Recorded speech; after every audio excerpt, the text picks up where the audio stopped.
라이딩할 때 블루투스로 듣기 좋은 한당의 바이크판 사건 반장 팟캐스트 시작합니다.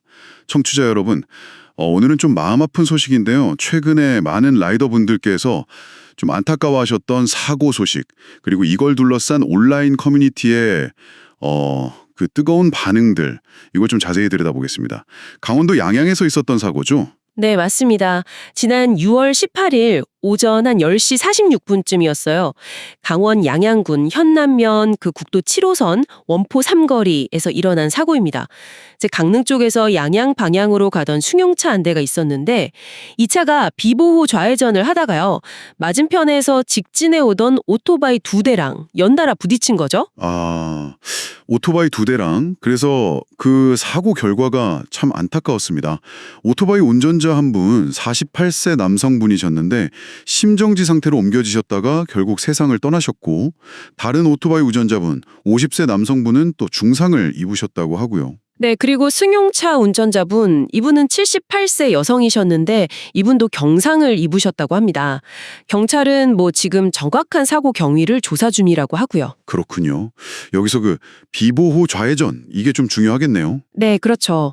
특히 이제 막 라이딩 시작하시는 분들이나 잘 모르시는 분들을 위해 좀 간단히 설명드리면 이게 녹색 신호일 때 좌회전을 할 수는 있어요.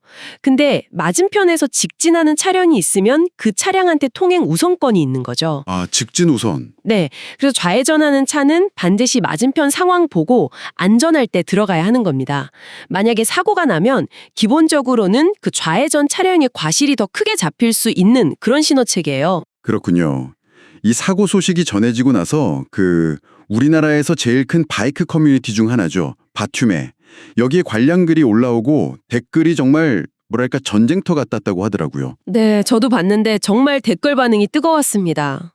게시물 올리신 분은 좀 안타까워하셨어요. 아직 사고 원인이 정확히 나온 것도 아닌데 일부 댓글들이 벌써부터 고인이 되신 라이더분 과속 가능성만 막 얘기하면서 비난하는 분위기다. 이런 점을 지적하셨더라고요. 댓글 여론이 좀 갈렸나 보네요. 네, 아주 첨예하게 갈렸습니다. 한쪽에서는 아니 비보호 좌회전 사고인데 직진차 과속 여부가 그렇게 중요한 거냐. 승용차 앞부분 부서진 거 보면 오토바이 앞으로 갑자기 훅 들어온 거 아니냐. 이런 식으로 좌회전 차량 잘못이 훨씬 크다. 이런 의견이 좀 많았고요. 예전에 비슷한 사고에서 좌회전차 100% 과실 나왔던 그런 판결 사례를 공유하는 분들도 계셨어요. 근데 또 반대 의견도 만만치 않았다고요? 맞습니다. 아무리 비보호 좌회전이라도 직진차가 과속했으면 당연히 과실 잡힌다 이런 주장이죠. 또 승용차가 저렇게 심하게 부서진 걸 보면 오토바이 속도가 어마어마했을 거다. 오토바이 2대가 연달아 부딪혔다는 것 자체가 좀 속도가 높았다는 걸 보여주는 거 아니냐 이런 의견들이요. 실제로 예전 판례 중에 제한 속도를 막 40km 이상 초과한 직진 오토바이 때문에 비보호 좌회전차가 무과실 받은 사례도 있다. 이런 얘기도 나왔고요. 이야, 정말 의견이 팽팽했네요.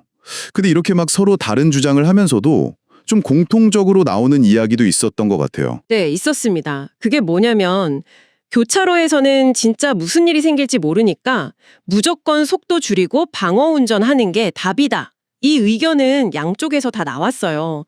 사실 과실 비율 따지는 것보다 사고 안 나는 게 제일 중요한 거니까요. 다들 공감하시는 거죠?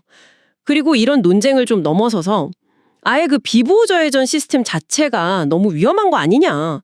이걸 좀 개선해야 한다. 이런 목소리도 있었고요. 시스템 개선 요구까지. 근데 또 한편으로는 그 게시물 올리신 분처럼 사고 원인도 제대로 안 나왔는데 고인을 막 비난하는 댓글들에 대해서 좀 불쾌하다는 반응도 꽤 있었죠. 네, 상당히 많았습니다.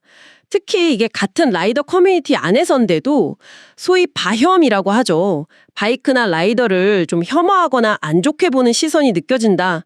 이런 비판까지 나왔어요. 네. 추측으로 막 비난하기보다는 일단 돌아가신 분 명복을 빌어주는 게 먼저 아니냐 이런 지적이 많았죠. 같은 취미 가진 사람들끼리 왜 이러냐. 결론도 안 났는데 너무 앞서가지 말자. 일단 추모하는 마음을 갖자. 이런 좀 과열된 분위기를 자제하자는 목소리도 높았다고 하고요. 네, 그렇죠. 원인 규명은 당연히 필요하지만 그게 고인에 대한 최소한의 예의를 넘어서면 안 된다? 뭐랄까 좀 성숙한 지적들이 했습니다. 정말 참 안타까운 사고 소식에다가 그 이후에 커뮤니티에서 벌어진 이런 갑론로박까지 보니까 여러 가지 생각을 하게 만드네요. 이걸 듣고 계신 청취자분들은 이 상황을 어떻게 보고 계실지 궁금합니다.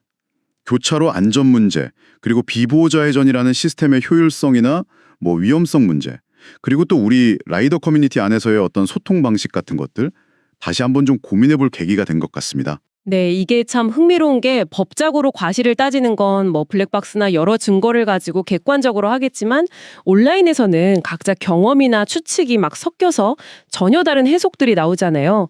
그리고 아까 말씀하신 것처럼 비보호 좌회전 시스템 자체에 대한 문제 제기도 상당히 의미가 있다고 보고요. 하지만 역시 제일 중요한 건 도로 위에서는 정말 예측 불가능한 변수가 늘 있다는 걸 기억하고 우리 스스로가 방어 운전에 최선을 다하는 그런 태도겠죠. 그리고 이런 안타까운 비극 앞에서 우리가 온라인상에서 어떤 말을 쓰고 또 어떤 태도를 보여야 하는가에 대한 성찰도 좀 필요한 시점인 것 같습니다. 한당의 바이크판 사건 반장 팟캐스트는 여기까지입니다. 한당 채널 좋아요, 구독 꼭 부탁드려요. 감사합니다.